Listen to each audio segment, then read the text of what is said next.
How to get rid of weevils on rhododendrons.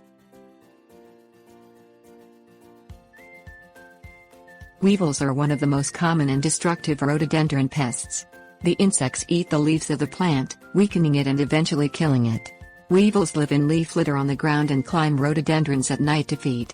This feeding pattern makes controlling weevils easy, though it does require spending some time outdoors at night. Things you'll need: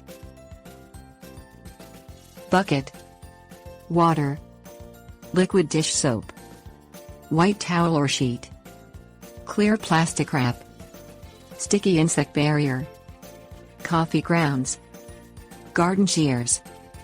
Fill a bucket with water and 2 squirts of liquid dish soap. Agitate the water with your hands to create suds. Take the bucket outside to your rhododendrons. Wait until nightfall, then lay a white towel or sheet under the base of the plant, wrapping the trunk. Gently shake the rhododendron. Watch as the weevils fall off the plant and onto your towel.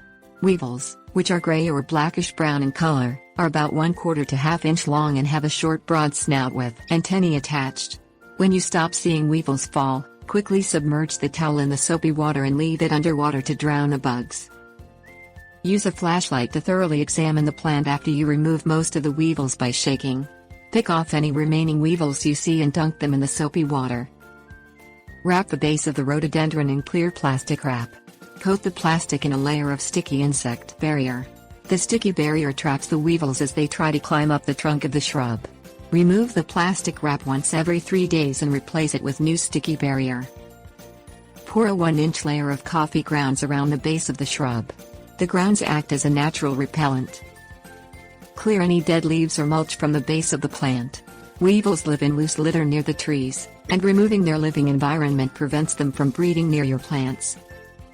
Use garden shears to remove any branches that touch the ground.